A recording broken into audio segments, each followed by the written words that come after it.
नमस्कार, मैं दीपक कुमार। आप देख रहे हैं Punjab Kesari .com। Supreme court ने अडानी समूह को बड़ी राहत देते हुए समूह द्वारा शेयर मूल्यों में हेराफेरी किए जाने के आरोप की जांच विशेष जांच दल से कराने से बुधवार को इनकार कर दिया है। साथ ही कोर्ट ने सेबी से 2 लंबित मामलों की जांच 3 माह के भीतर करने के निर्देश दिए। मुख्य न्यायाधीश DY चंद्रचूड़, जस्टिस JB पाद्रीवाला और जस्टिस मनोज मिश्रा की पीठ ने कहा कि अदालत को भारतीय प्रतिभूति एवं विनिमय बोर्ड सेबी की नियामक नीतियों में हस्तक्षेप करने से बचना चाहिए। पीठ ने साथ ही कहा कि जांच का जिम्मा किसी और को सौंपे जाने की जरूरत नहीं है। शीर्ष अदालत ने कहा कि सेबी ने अडानी समूह पर आरोपों से जुड़े 24 में से 22 मामलों में अपनी जांच पूरी कर ली है। तो चलिए बताते हैं अभी सुप्रीम कोर्ट के उन मुख्य बातों को जो इस सुनवाई के दौरान कही गई। इस मामले में सुप्रीम कोर्ट के जांच की जरूरत नहीं है। सेबी इस जांच को पूरा करने में सक्षम है। सेबी के अधिकार क्षेत्र में प्रवेश करने का अदालत का अधिकार सीमित है। अदालत को सेबी की नियामक नीतियों पर अपनी बुद्धि का प्रयोग करने से बचना चाहिए। विशेष नियामक द्वारा बनाई गई नीति की जांच करते समय न्यायिक समीक्षा का दायरा यह जांचना है कि क्या मौलिक अधिकारों संविधान के किसी प्रावधान का उल्लंघन करता है। आगे कोर्ट ने कहा, तीसरे पक्ष की रिपोर्ट को निर्णायक सबूत नहीं माना जा सकता। इस अदालत ने सेबी की जांच के नतीजे में हस्तक्षेप नहीं किया है। सेबी को अपनी जांच को कानून के मुताबिक तार्किक निष्कर्ष तक ले जाना चाहिए। इस मामले के तथ्य सेबी से जांच के हस्तांतरण की गारंटी नहीं देते। इस अदालत के पास किसी एजेंसी द्वारा की जा रही जांच को SIT या CBI को स्थानांतरित करने की शक्ति। सुप्रीम कोर्ट ने OCCRP रिपोर्ट खारिज की। जांच का आधार नहीं हो सकता।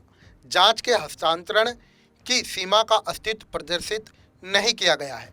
याचिकाकर्ता द्वारा OCCRP रिपोर्ट पर लगाए गए दावों को खारिज कर दिया गया है कि सेबी ने जांच में लापरवाही बरती थी।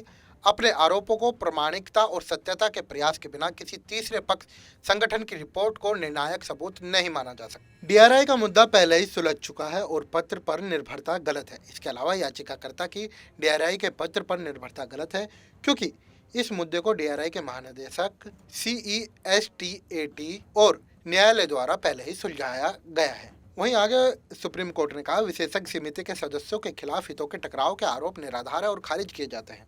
केंद्र सरकार और सेबी विशेषज्ञ समिति के सुझावों पर रचनात्मक रूप से विचार करेंगे। इन सिफारिशों की एक गैर विस्तृत सूची के रूप में केंद्र में माना जा सकता है और भारत सरकार और सेबी की रिपोर्ट का अध्ययन करेंगे और नियामक ढांचे को मजबूत करने, निवेशकों की सुरक्षा करने और प्रतिभूति बाजार के सामान्य कामकाज को सुनिश्चित करने के लिए आवश्यक आगे की कार्रवाई करेंगे। हिंडनबर्ग ने भारतीय निवेशकों को नुकसान पहुंचाया। सेबी और केंद्र सरकार की जांच एजेंसियां इस बात की जांच करेगी क्या हिंडनबर्ग रिसर्च और अन्य संस्थानों के संचालन के कारण भारतीय निवेशकों को जो नुकसान हुआ है उसमें कानून का उल्लंघन शामिल है और क्या इसलिए उचित कार्रवाई की जाएगी। सेबी का दावा है कि FPI नियमों में संशोधन के कारण अडानी समूह की जांच में कोई डिसेबिलिटी नहीं है।